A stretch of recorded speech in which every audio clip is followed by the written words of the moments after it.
Buenas tardes, Heriberto. Un gusto tenerte aquí con nosotros hoy en el marco de este conjunto de eventos temáticos online que estamos organizando en el contexto del proyecto de CAPES que se intitula Política Exterior, Regionalismos y Cooperación Internacional. Hoy el tema del cual vamos a hablar es el grande tema abarcativo geopolítica, y para eso tenemos uno de los más importantes expertos mundiales sobre temas de geopolítica. Profesor Heriberto Cairo Caro es catedrático de la Universidad Complutense de Madrid. Ha trabajado ya en muchos proyectos con nosotros aquí en Brasil, no solo conmigo, pero también con Breno Bringel en el IESP. Ya hace algunos años que trabajamos juntos. Es un gusto tenerte con nosotros. Y hoy, Heriberto, entonces hablaremos de tu tema preferido, que es el tema de la geopolítica y sus enlaces con la COVID-19. Bienvenido. Muchas gracias por, bueno, encantado. La verdad es que siempre que he estado en el IESPI, aunque sea ahora de forma virtual, pues ha sido un placer y han sido además muy fructíferas las estancias allí. O sea que realmente seguir espero que sigamos colaborando muchos años y que desarrollemos de nuevo proyectos con todos juntos y demás. Heriberto, tú eres director de una revista que trata exactamente de este tema, que es la revista Geopolíticas y Estudios de Espacio y Poder, editada por las ediciones de Complutense de Madrid. Y la primera pregunta que quisiera hacerte es ¿cómo y por qué la geopolítica es importante, en tu opinión, para pensar la pandemia del COVID-19? Bueno, yo creo que lo primero y lo más evidente quizás es un contenido, digamos, elemental, fundamental en la geopolítica, ¿no? Y es que la forma de abordar la pandemia en la mayor parte de los estados ha sido mediante el confinamiento. Y claro, el confinamiento parte básicamente de la idea de establecer límites espaciales, es decir, de límites espaciales que controlen el movimiento personal, los movimientos colectivos y que establezcan siempre un interior que es seguro y un exterior que es peligroso, que es básicamente, digamos, una conexión con la idea de Westfalia, ¿no? de la soberanía y del sistema interestatal. O sea, la política, es decir, lo seguro, se puede hacer dentro del Estado, en este caso dentro del lugar en el que estás confinado, estás seguro, y fuera te amenazan todos los enemigos y demás. Luego yo creo que son tres los puntos que voy a mencionar. O sea, el primero es este, interior-exterior. Luego, en segundo lugar, es la vuelta hacia el Estado territorial, ¿no? Digamos, después de mucho discutir las iniciativas sin fronteras, ¿no? Este tipo de movimientos que comienzan pues, con organizaciones como Amnistía Internacional o como Greenpeace, que comienzan a considerar el mundo de forma global, o sea, porque ya no es una instancia internacional que suma estados, sino que va más allá, pues de repente hay una vuelta a partir del miedo desatado, de la precaución quizás desatada por la pandemia hacia el Estado, un Estado con límites territoriales, ¿no?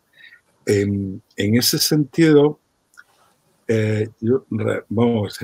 cuando escribimos el editorial de este número de la revista que mencionabas, Carlos, Yo, claro, buscaba antecedentes y, bueno, solamente encontré más o menos uno que era un estudio sobre una pandemia en Manchuria a principios del siglo XX. Y lo interesante es un texto escrito hace no más de 10 años, o sea, es reciente. Y lo interesante era lo que el autor pensaba que iba a ocurrir. Y el autor lo que pensaba que iba a ocurrir es que, bueno, la Organización Mundial de la Salud, las organizaciones internacionales, etcétera, etcétera, estaba mucho más desarrollado que a principios del 20, en el cual realmente no había un tejido, una fábrica en ese sentido, y que entonces que íbamos a estar mucho mejor preparados para abordar la pandemia. Bueno, pues no. Lamentablemente, y no solamente porque algún gobernante populista, autoritario, haya cortado la financiación a la OMS, sino por problemas mucho mayores y además pues realmente no se ha llegado a desarrollar ese ámbito global de gobernanza en el cual, bueno, pues se podría haber abordado más allá de los estados territoriales. Es decir, el segundo punto, el vuelta al estado territorial. Y luego el tercero, que este es digamos, el que más habitualmente, bueno, pues los periodistas o muchos otros autores, comentaristas en general en los medios y demás, dicen, bueno, es geopolítico. Yo creo que tiene que ver efectivamente con una cuestión geopolítica que es la lucha por la primacía en el sistema interestatal. Y es cierto que, bueno, han quedado claramente ya diseñados los actores que pueden estar luchando por esa primacía, que son prácticamente los actores que están intentando desarrollar vacunas. Luego, todos los países, en España creo que hay 4 universidades y demás y tal, están intentándolo, pero realmente, digamos, es la Unión Europea, China y Estados Unidos, cada una, digamos, con papeles diferentes, pero son los actores que parece a día de hoy que tienen capacidad, y de hecho las inversiones que están haciendo son de un calibre muy superior al resto, pues para buscar, bueno, para encontrar esa vacuna o ese tratamiento que evite la alta mortalidad de esta enfermedad. Y es evidente que quien alcance primero la vacuna, y sobre todo yo creo, cómo permita que se difunda en el mundo, es decir, el modelo que escoja para que, digamos, el resto del planeta se beneficie de la vacuna, pues sí va a determinar o puede determinar bastante, no solo en términos simbólicos, como hay varios autores, ¿no?, que mencionan, sino incluso en términos de establecer lazos de solidaridad estables y demás entre regiones y demás. Y yo, vamos, me da la impresión de que no va a ser lo mismo si lo alcanza un consorcio europeo, si lo alcanza una empresa china, que si lo alcanza en Estados Unidos. Perfecto. Estos 3 puntos que mencionas, Heriberto, me llaman mucho la atención porque la diferencia interior-exterior, el estado territorial y la lucha por la primacía internacional son todos elementos constitutivos del imaginario moderno, del sistema internacional, de las relaciones internacionales más clásicas. Pero al mismo tiempo, de un modo quizás paradojal, se trata de una amenaza absolutamente transnacional, de un tipo de amenaza que no es una amenaza militar, estratégica, es decir, una amenaza que no habita el imaginario moderno, pero parece que los elementos que mencionas son muy hincados, muy dentro de este imaginario moderno. ¿Eso es paradójico? ¿Qué opinas? Yo creo que lo describes bien, es como un resituar, digamos, elementos de un paisaje que creíamos que se estaba transformando, de nuevo, que aparezca allí. Y yo lo mencionaba sobre todo en el segundo, en el caso de la vuelta de los estados territoriales. Yo creo que es que el problema es que realmente los elementos de gobernanza global que podían haber, digamos, superado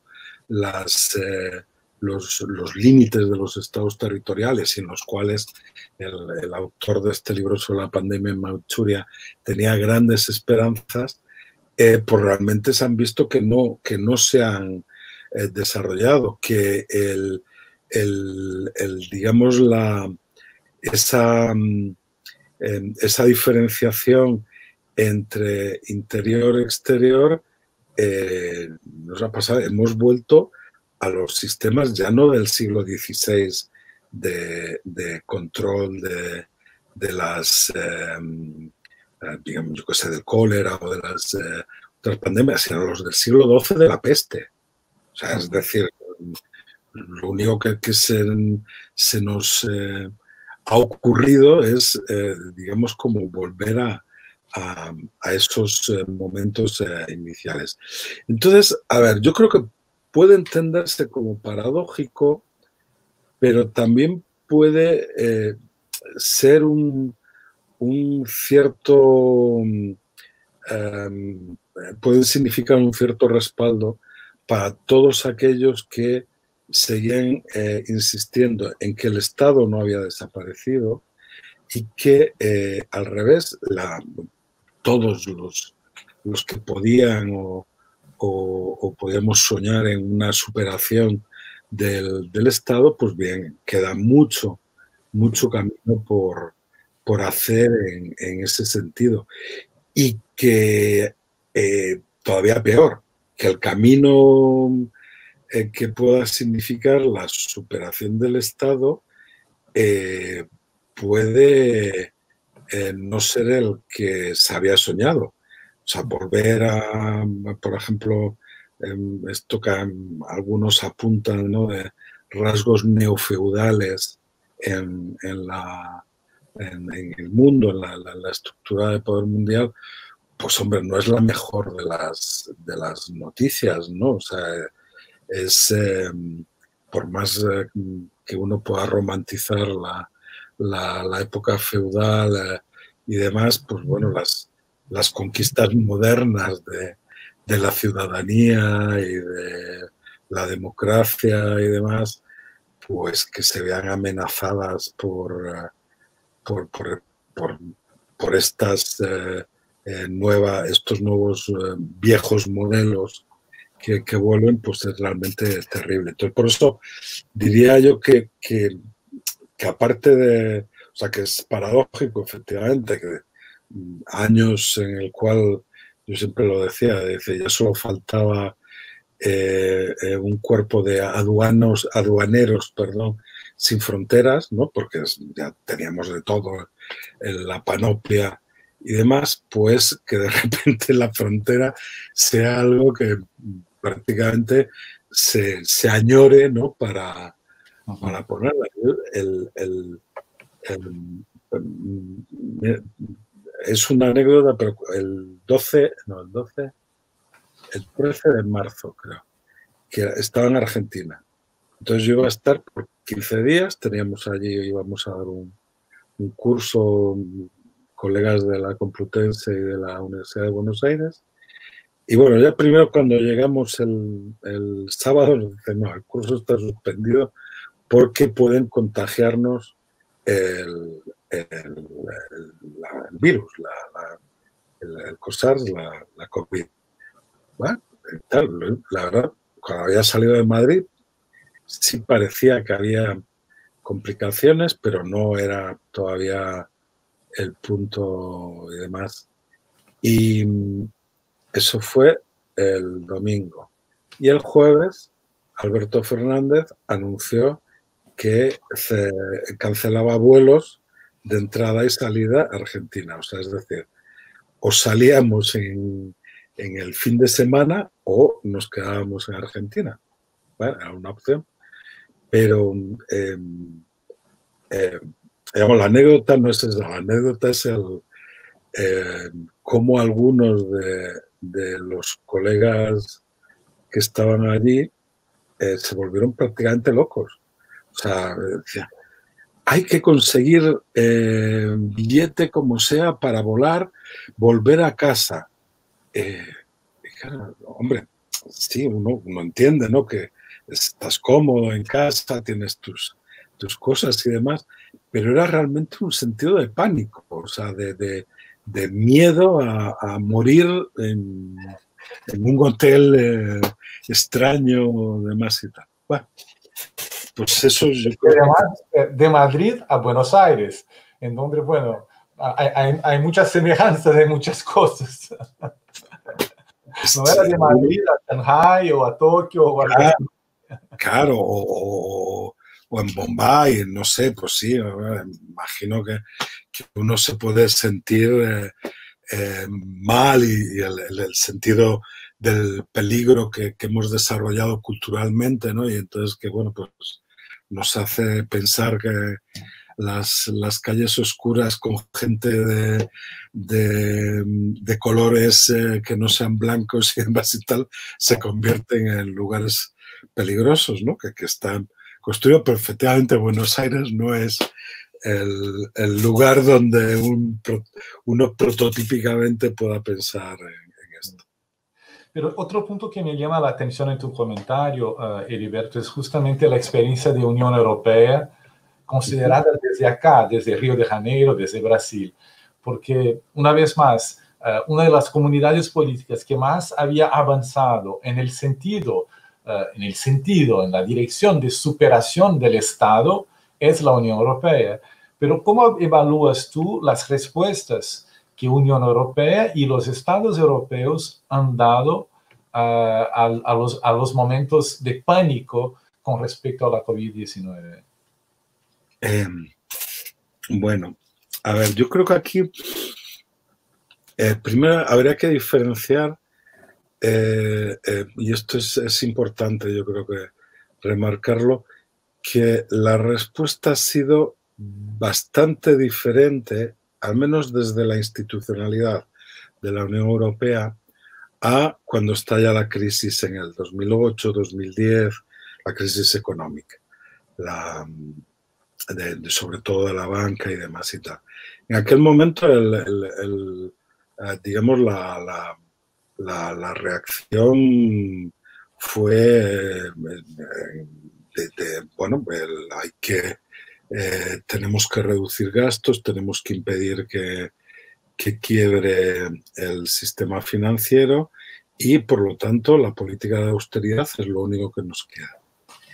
Y, ciertamente, aunque con diferencias entre países, y esto es un punto importante a poner sobre la mesa al cual me refiero ahora, pero aun con diferencias sobre países, en esta crisis, ya desde el principio, nadie ha hablado de políticas de austeridad, sino que al revés, ha vuelto a un keynesianismo, yo diría que casi clásico. No encuentro diferencia y tal. O sea, la idea de que hay que gastar, que gasten los estados, que gaste la Unión Europea, que, digamos, se ponga dinero a circular para reactivar la economía, una economía que, bueno, realmente, digamos, la lógica es que no está dañada, sino que simplemente está parada. Y entonces lo que hay que hacer es volver a engrasar la máquina. Bien, entonces esa es una primera diferencia importante. Y además las instituciones se han comprometido, el Banco Central Europeo, Lagarde, etcétera, etcétera, se han comprometido a esta línea. Luego está el problema realmente de de las, digamos, la Europa del norte, la Europa del sur, una Europa del sur que va creciendo. Ya, ahora Francia ya está incluida en la Europa del sur. Si hubo un momento en el cual no se sabía muy bien dónde estaba, yo creo que ahora ya el Mediterráneo comienza a tomar los tintes que describía Brodel, ¿no? O sea, él decía, acuérdate que era la línea del cultivo de los olivos lo que definía el Mediterráneo, y media Francia, más de media Francia, evidentemente está ahí. Entonces, bueno, digamos, el sur crece, el norte se extiende hacia el este, por decirlo de alguna manera, ¿no? Los holandeses encuentran extraños aliados en los autoritarios del este de Europa, sobre todo, bueno, Polonia, Hungría, etcétera, etcétera. Y yo creo que surge ahí de nuevo un problema del cual es una manifestación absoluta y evidente el Brexit, ¿no? O sea, la salida del Reino Unido, más allá de una política de nuevo populista y en cierta medida, desde luego, poco nacionalista y poco, yo creo, con poca visión de futuro, lo que sí muestra es que bueno, el proyecto europeo solamente puede seguir funcionando si da pasos decididos hacia adelante. O sea, en la situación actual, que los estados puedan seguir, digamos, vetando determinadas políticas fundamentales de la Unión Europea, va a significar antes o después que alguien, sea Dinamarca, sea Holanda, con lo que significaría Holanda, porque está en el centro geográfico de Europa, pero también de las, prácticamente casi de las instituciones comunitarias, el significado de la Haya, etcétera, etcétera. Y entonces eso, o sea, es o yo creo que o avanzamos definitivamente algunos pasos más, o si no, el problema es que se puede dar una mayor desintegración con otros países y demás escapando. Porque ahora mismo realmente la discusión está ahí, está en si realmente, pues bueno, pues como piden italianos, españoles y también ya franceses, se espera de la Unión Europea que haya una extraordinaria, y subrayo lo de extraordinaria con todas las letras, contribución de la Unión, incluso sin que sea en forma de préstamos, o sea, es decir, contribuciones sin vuelta atrás. Y bueno, pues la posición de los países más refractarios a esta idea que, bueno, se ha manifestado en los medios, sobre todo en Holanda, por las declaraciones del primer ministro, del ministro de Hacienda, etcétera, etcétera. Pero bueno, yo creo que hay más en este sentido, en esta línea, ¿no? Entonces, yo creo que sí es un momento de encrucijada. Yo, cuando el Reino Unido optó por el Brexit en el referéndum y demás, siempre recuerdo una entrevista que me hicieron, dije, no, bueno, esto es una oportunidad para Europa para volver digamos, a superar, o sea, seguir construyendo Europa y superar el paso lento que imponía el Reino Unido. Pero claro, no era solo el Reino Unido, normalmente no es pues una persona, ¿no? Ujú. El que evita, o un Estado el que evita que tal, sino que es, bueno, los Estados que estructuralmente están en determinadas posiciones, ¿no? Entonces, bueno, ahí hay Sabes, un... Heriberto, que al hablar de geopolítica, de una amenaza de salud transnacional como esa, es casi inevitable hablar también de geoeconomía y sobre todo de las capacidades económicas tan desiguales y distintas que hay de un Estado a otro. Yo me acuerdo haber leído un informe de la OCDE de los años 2013, 2014 más o menos, en el cual la OCDE decía muy claramente que Alemania gastaba demasiado con oferta pública de salud. Y es al mismo tiempo esta oferta pública de salud en Alemania que en términos muy distintivos ha garantizado tasas muchísimo más bajas de mortalidad por 100.000 habitantes en Alemania cuando comparado con Francia, con Reino Unido, con España o con Italia. Entonces, parece que hay una contradicción muy grande entre lo que estos tipos de amenazas sanitarias implican en términos de protección preliminar por los estados y las políticas de austeridad. ¿Tú crees Sí. que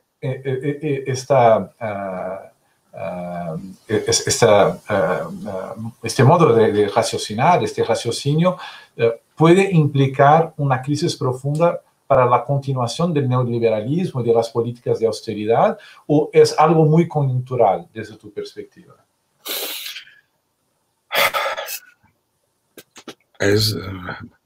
Pero es difícil responder a la pregunta porque, claro, yo creo que ha sido tan evidente lo que ha ocurrido. Mencionabas antes el número especial de la revista, ¿no? Entonces comienza el número, bueno, también porque fue el primer artículo que llegó a mis manos y empezamos a componerlo, pero comienza con un artículo de John Agnew sobre lo que llaman la paradoja espacial en Estados Unidos, entre un presidente, digamos, ultranacionalista, ¿no? En el cual quiere o afirma que el peligro viene del exterior. Una de las primeras medidas fue prohibir la migración.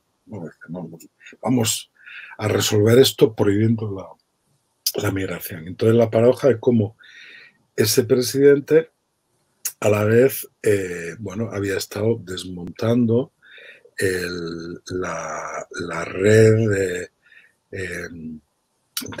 digamos, de alertas sanitarias y demás que podían haber evitado esto. Y ahí de nuevo es interesante lo que señalaba John, ¿no? Que por más locas que sean las políticas de Trump, no empiezan en Trump. O sea, por lo menos se remontaba a la época de Ronald Reagan, cuando, digamos, el ataque neoliberal a lo público comienza, ¿no? Entonces, digamos, Trump es la variante que se cierra más sobre el Estado federal, sobre la Unión como el origen de todos los males y que entonces que hay que aminorar su fuerza. Pero, digamos, viene de años atrás. Y luego la segunda reflexión la haría desde el caso español, que complica más la situación. Porque, claro, voy a poner el ejemplo de dos comunidades autónomas dentro, bueno, ya sé, las unidades subnacionales que existen en España, sean como estados federales, en Estados Unidos o en Alemania, o los vuestros de Brasil. Y entonces las dos, Madrid y Galicia, gobernadas por el Partido Popular desde hace décadas, y los problemas que han tenido digamos, con la pandemia. En Madrid el caos fue absoluto. O sea, hay un momento a finales de marzo en el cual, digamos, bueno, se crea, supongo que se habrá visto en las imágenes, un hospital de campaña por el ejército y demás, porque todos los hospitales públicos y privados estaban absolutamente saturados. Bien, en Galicia, en cambio, debe ser la comunidad con la tasa de mortalidad por el COVID menor. Los hospitales nunca han llegado a estar en un nivel de saturación importante y demás. Y bueno, pues lo han podido bandear más o menos bien. Y claro, ahí es, digamos, reflejo de lo que diría yo las dos almas de la derecha española en estos momentos, ¿no? Galicia sería el ejemplo de, bueno, la derecha conservadora, una derecha muy conservadora en las formas, en las ideas y demás, pero que, digamos, entiende que mantener una parte de estado del bienestar es conveniente y demás, y no desmantela, al menos al mismo ritmo que en otros lugares como Madrid, la sanidad.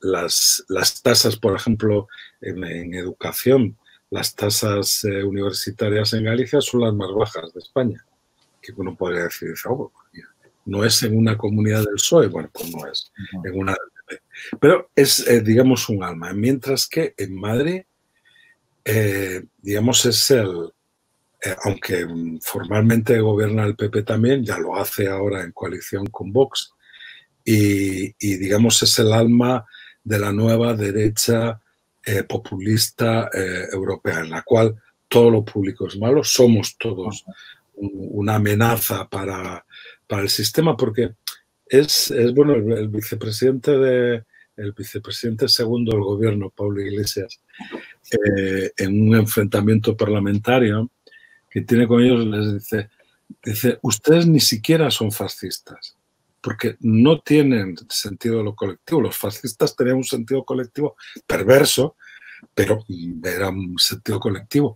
Y es cierto, la derecha populista, yo creo que siempre recuerdo uno de mis maestros, Juan Trias, que nos hizo leer un libro que nunca recuerdo el autor, pero se titula El individualismo posesivo. Y era el individualismo posesivo. ¿Quién? Macpherson. Creo que era Macpherson. Sí, creo que era él. Gracias.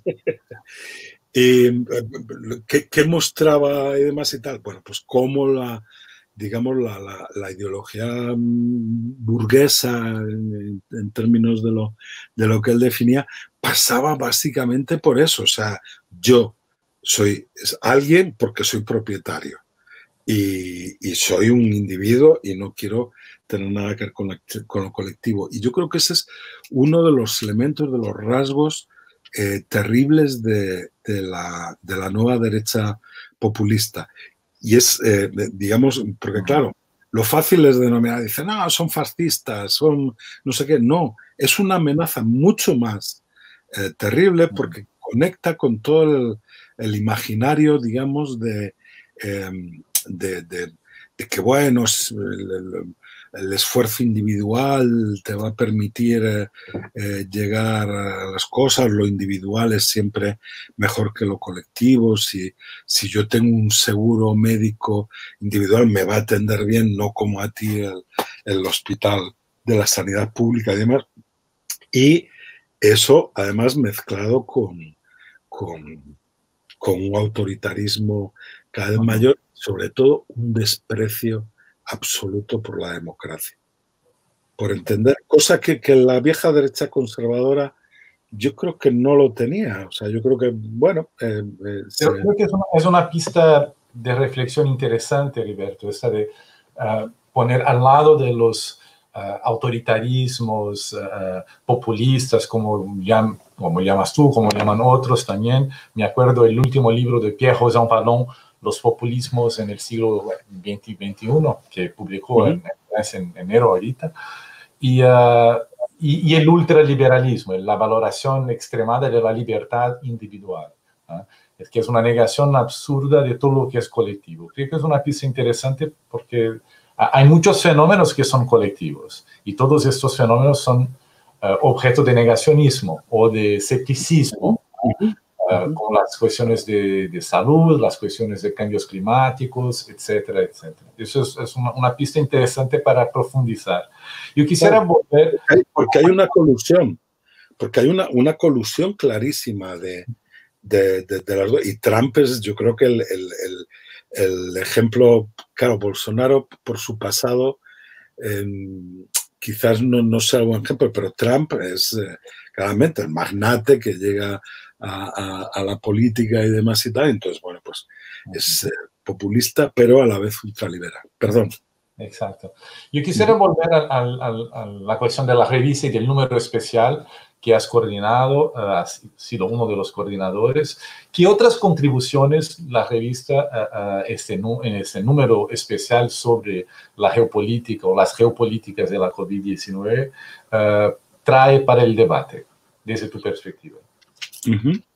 Bueno, yo creo que la mayor parte de los artículos, yo creo que sí, en la lógica que bueno, definía al principio, ¿no?, de una cierta vuelta del Estado territorial, están escritos a esa escala, ¿no?, a una escala estatal, hablando sobre Estados Unidos o Japón o Palestina o España, Francia, Brasil, Colombia, ¿no?, los diferentes autores que han desarrollado digamos, las análisis más internos en los cuales, bueno, pues se mostraban peculiaridades, esta que he mencionado de Giordano o la paradoja espacial de Trump y del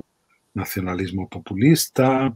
En el caso de Yamasaki, la idea de que, bueno, el imaginario de la frontera y de volver a poner la frontera como algo que realmente funcionase, barreñada con Palestina, ¿no?, la política de Israel y de Palestina que ha permitido, por ejemplo, la COVID justificar, por ejemplo, el gobierno de coalición entre el partido más centrista que había ganado las elecciones y la derecha de Netanyahu, y a la vez mantener la política. Bueno, digamos, la mayor parte yo creo que han estado en ese nivel, incluido, por ejemplo, los dos artículos sobre fronteras más específicamente que ha habido. Luego, en, digamos, una escala más regional, sobre Europa o sobre América Latina, pues también ha habido ahí algunas aportaciones interesantes. En la escala global, por las reflexiones sobre el turismo, sobre la situación, las perspectivas de la gobernanza local, pues yo creo que también han sido interesantes. Pero bueno, la escala local creo que podría haberse escrito mucho más. Me hubiera gustado que hubiera habido muchas más cosas, pero uno de los quizás artículos que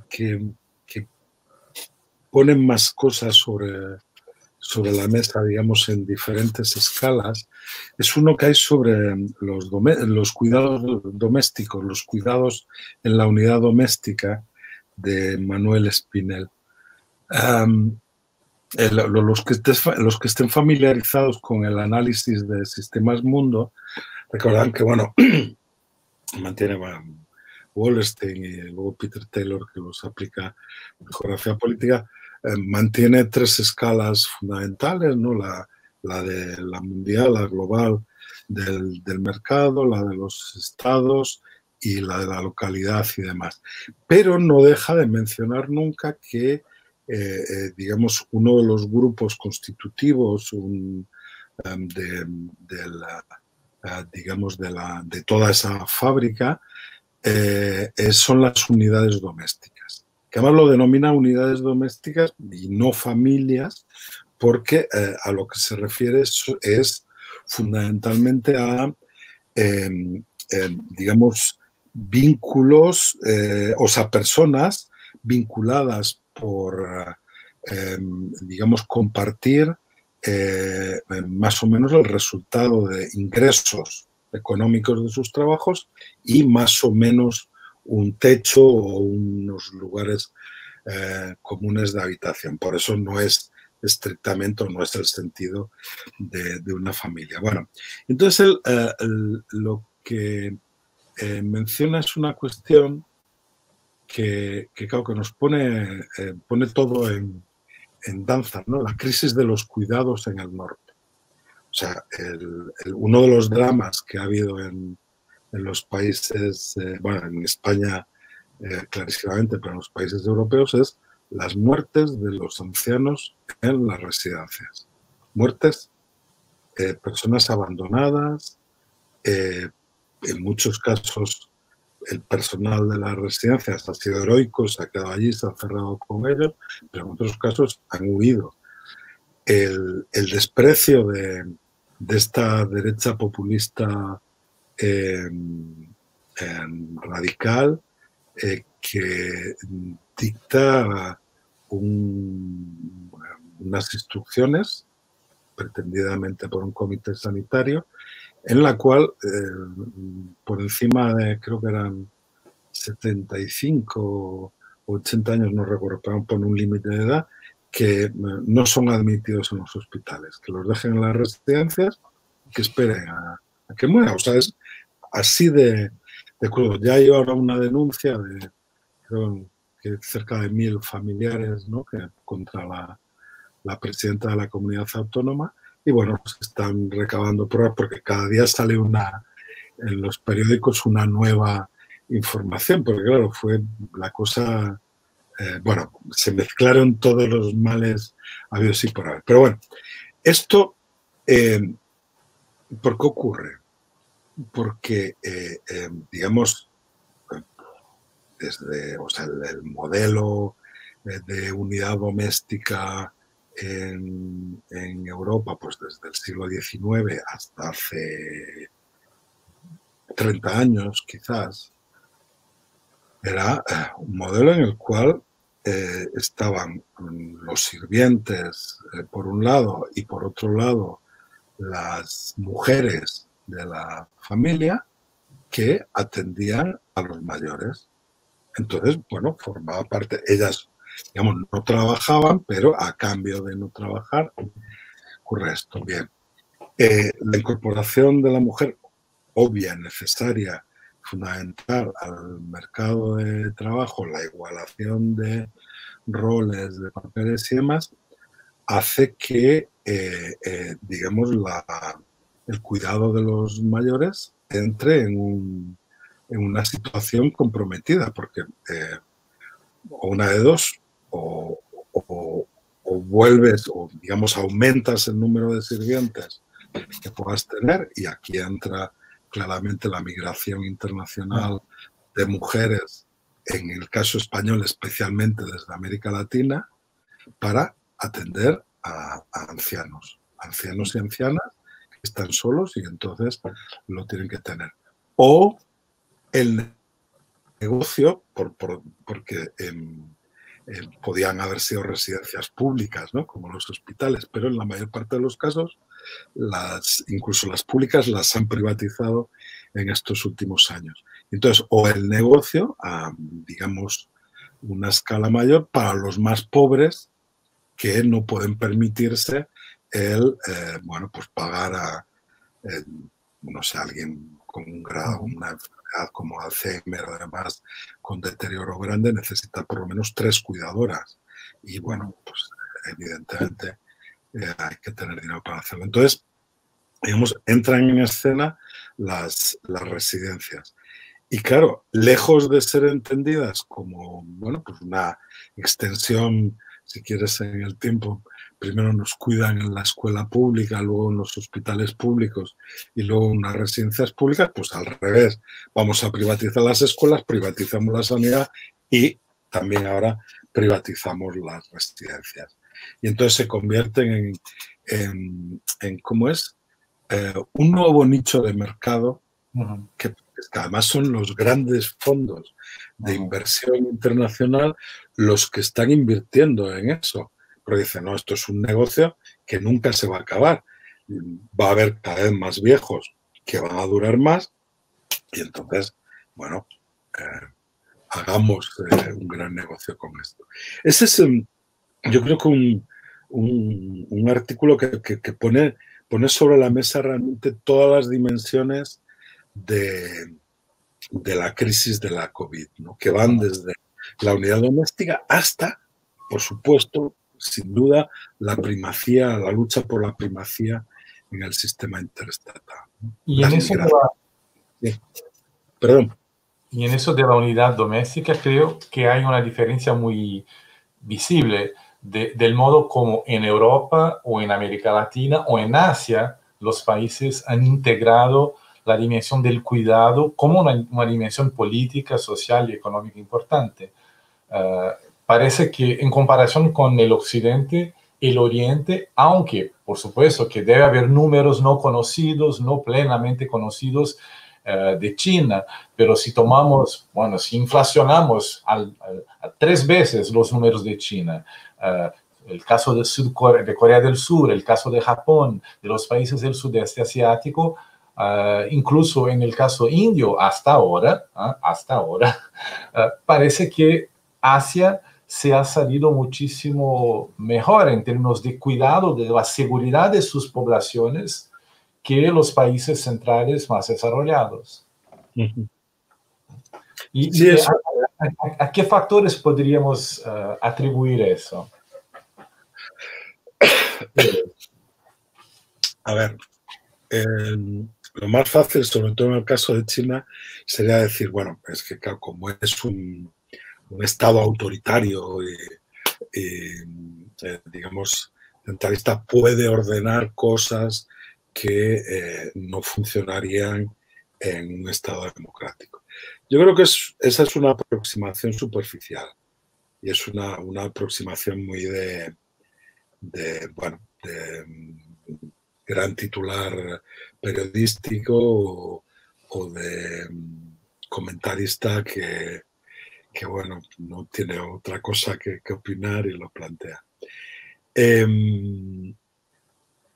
A ver, yo creo que, sí tiene que ver, desde mi punto de vista, creo que tiene que ver con el papel del Estado en todos estos países, que es un papel fundamental en la economía. Yo siempre recuerdo, bueno, cuando me acerqué en un momento determinado a estudiar cómo en Corea del Sur se había producido el desarrollo, cómo habían pasado digamos, de ser un país periférico a un país, desde luego, periférico, incluso, bueno, pues en muchas cosas, de luego muy parecido a la Europa meridional, a lo que podría ser España, que fue a partir de un viaje, un congreso, recuerdo, tuvimos en Seúl, y la verdad es que me dejó muy, muy sorprendido.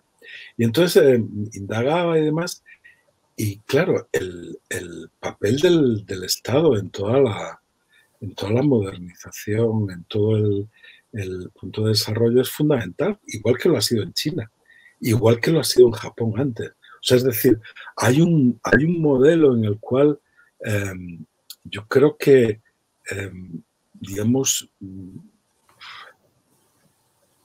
es que no me atrevo a decir que hay un elemento cultural diferenciador, porque ahí no me atrevo a decirlo, pero desde luego sí que hay elementos en los cuales, digamos, lo colectivo, aunque sea un capitalismo salvaje y muy competitivo y demás y tal, pero que hay un cierto sentido de lo colectivo que por desgracia en otras latitudes quizás hayamos perdido, ¿no? Entonces, yo creo que la forma de abordarlo también es, bueno, pues, respetando quizás más también o ajustándose más a las normas, ¿no? Pero creo que apuntas dos elementos importantes, por lo menos, la concepción del Estado y la concepción de lo colectivo. Lo individual es importante, pero prima lo colectivo, el sentimiento de pertenecimiento a algo que es más allá del individual. Para concluir nuestra conversación, nuestra charla, ya que no podemos tomar una cerveza juntos, ¿no es verdad? Por lo menos esta charla así virtual.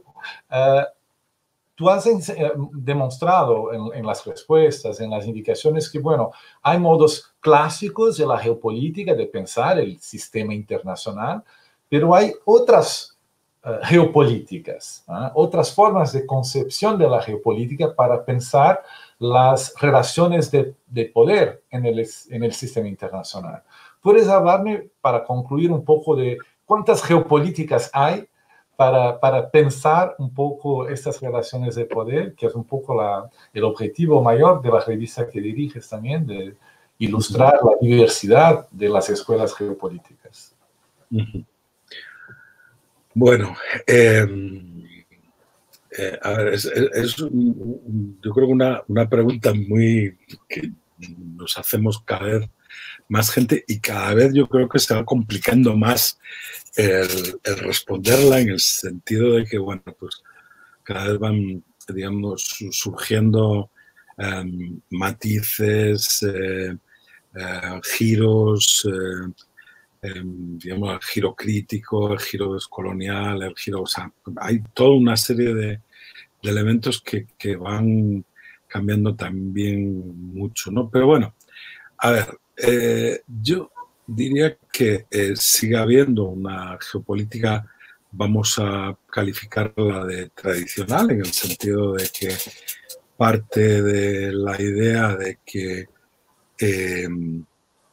digamos, se pueden definir, pues, elementos, por ejemplo, del poder del Estado. Vamos a hacer un índice de poder del Estado y entonces, a partir de esos índices de poder del Estado, pues podemos establecer cómo van a ser las relaciones. O sea, es el objetivo de la ciencia positivista desde el 19. Es decir, vamos a descubrir leyes, vamos a fijar bien, o sea, comportamientos que sean regulares. Eso nos permite decir que hay unas leyes a las que se ajusta el sistema interestatal, y sobre todo el neopositivismo, que dice, ¿y eso qué nos va a permitir? Nos va a permitir formular hipótesis sobre lo que va a ocurrir en el futuro, definir los escenarios futuros. Bueno, yo creo que esa geopolítica sigue existiendo. Yo, por ejemplo, cuando damos cursos para militares en el curso de Estado Mayor,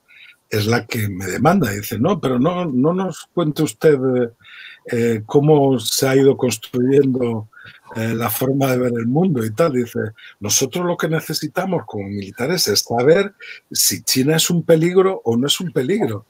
Y claro, bueno, es complicado situarse, pero hay mucha gente que todavía se sitúa sin ningún problema ahí y hace una, digamos, bueno, vamos a denominarlo geopolítica positivista, tradicional. Luego, yo creo que en geopolítica, y en particular en América Latina, sí ha tenido mucho impacto el análisis de sistemas mundo. Quizás porque la teoría de la dependencia se imagina o se desarrolla allí, todo el dependentismo de CEPAL y demás, bueno, abona que, bueno, pues, digamos, todos los autores que podían trabajar en esa línea, pues deriven un poco hacia análisis geopolíticos dentro de este sentido. Estoy pensando, por ejemplo, en personas como el fallecido Teotonio dos Santos, ¿no? Que, bueno, pues comienza la economía y quizás al final hace cosas más cercanas a la geopolítica. Pero en esta geopolítica que, bueno, en Peter Taylor es, yo creo que la persona clave en su desarrollo, luego hay muchísimos más que se unen y demás y tal, es una geopolítica que, claro, parte de tres bases, ¿no? La teoría de la dependencia, del marxismo y de la idea de la escuela de los anales de que, bueno, hay que interpretar el mundo en tiempos largos y en tiempos cortos, aquella idea de Brodel y demás, y que entonces, bueno, es más complicado que lo era para la geopolítica positivista. Y es, digamos, crítica en la misma medida que, digamos, la teoría de la dependencia es crítica. O sea, es decir,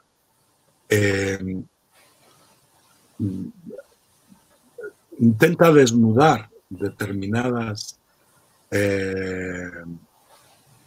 funcionamientos del sistema internacional, del sistema interestatal, pero comparte con la geopolítica positivista un elemento que es, yo creo que fundamental todavía, y es la idea de que hay estructuras que rigen el sistema internacional. Es decir, pues, mucho más sofisticado, evidentemente, que la idea de que es, bueno, pues la localización física, ¿no? Dice, bueno, pues si estoy en el cinturón interior de Mackinder, es decir, las penínsulas de Eurasia, tengo la máxima probabilidad de que tenga una guerra cada 50 años o cada 80, mientras que si estoy en América Latina, que está ahí en el cinturón exterior de Mackinder y demás, las posibilidades de guerra son menores. No sé qué es mejor, si tener a Bolsonaro o tener una buena guerra concentrada en unos meses. Pero bueno, he dejado el chiste que lo puedes eliminar en la edición. Yo creo que aquí sí hay, o sea, ese es el punto. Por eso, por ejemplo, hay una insistencia en muchos autores latinoamericanos en hablar de geopolítica crítica refiriéndose a esta geopolítica basada en el análisis de sistemas. Pero luego hay una geopolítica crítica, si queréis, en estricto sensu, que es la que, bueno, pues se desarrolla en torno a John Agnew, a Gerard Toll, Simon Dalby, toda una serie de gente, que ahí sí lo que incorpora es a teorías el deconstruccionismo de Derrida, las teorías críticas en el sentido de teorías críticas sociales y demás. Y entonces aquí sí que dan un salto y dejan de pensar en que en la geopolítica hay estructuras, y entonces lo que entienden es que fundamentalmente es al revés, es una forma de ver el mundo, y esa forma de ver el mundo legitima determinados, hace más que legitimar, que es de nuevo otra palabra complicada, hace comprensibles para los seres humanos determinadas formas de actuar. O sea, es decir, si yo veo el mundo en las geografías binarias, ¿no? Que dice John Agnew, que es un elemento fundamental desde el Renacimiento en todas nuestras formas de ver el mundo. Entonces, si yo veo el mundo en función de que o soy comunista o soy partidario del libre mercado, y entre medias no hay nada y demás, es evidente que, claro, cualquier estrategia para maximizar uno u otro campo es una estrategia legítima. Una estrategia que es entendible para hacerlo, porque el otro campo, su extensión, lo que supondría es la eliminación del nuestro. Pues ese es el razonamiento básico fundamental. Bien. Luego ya a eso, digamos, hay algunos autores o demás y tal, que aprovechando el giro de colonial en los estudios, en todo tipo de estudios y demás, pues quieren desarrollar una geopolítica crítica de colonial. Que se fundamenta en otras identidades, que no sea la identidad de nación, claro, territorialidades. Sí, yo siempre pongo ahí de ejemplo el Santiago Castro Gómez, que es, yo creo que uno de los filósofos intelectuales más interesantes de Colombia.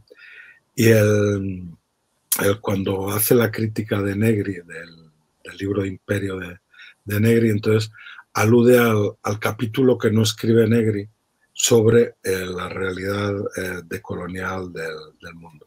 Y es interesante porque, claro, no dice, no, todo lo que dice Negri es basura, que tenemos como, por desgracia, en este monstruo que hemos creado, pues las simplificaciones, ¿no? De vamos a tirar la estatua de Cervantes porque es una muestra de lo propio. Y claro, el otro día salía en España un cervantino que decía, dice, si fue 6 años esclavo en Argel. O sea, es decir, están tirando la estatua de alguien que fue esclavo, ¿no? Entonces, bueno, es realmente un poco comprensible en esto y tal. Pero vamos, digamos, el hecho con seriedad, vamos, es cuando uno lee a Dussel, a Castro Gómez, además y tal, entiendes que no hay una contradicción, sino que simplemente hay elementos en la filosofía europea, en la forma de interpretar el mundo europeo, los universales, etcétera, etcétera, que, bueno, sí han abocado a un eurocentrismo, pero eso no significa que todo eso lo tengamos que tirar por la ventana con la basura. Entonces, bueno, yo creo que ahí hay elementos, la geopolítica feminista, incorporando los elementos más propios de eso, incluso las feministas haciendo geopolítica. Me doy la vuelta porque uno de los últimos libros, no lo tengo aquí, no sé dónde lo tengo, pero bueno, es de Cynthia Enloe, un libro maravilloso sobre la soberanía y una perspectiva feminista sobre la soberanía. Es, claro, digo, bueno, pues, o sea, son todas reflexiones geopolíticas desde un punto de vista feminista que yo creo que son muy interesantes. Entonces, digamos que hay sucesivos giros que se van imponiendo y que yo creo que lo que están es desarrollando una geopolítica en este sentido de forma de ver el mundo, yo creo que cada vez pueda ser más rica, ¿no? Pero claro, no me atrevería, digamos, a reducirla a esos tres, ¿no?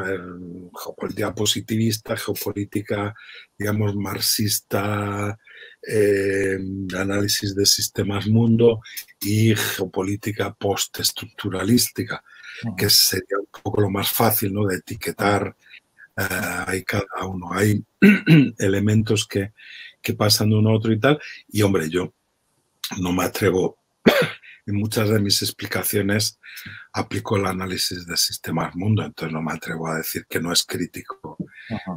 Eso que también hay elementos muy importantes, o sea, que lo que pone de relieve es una estructura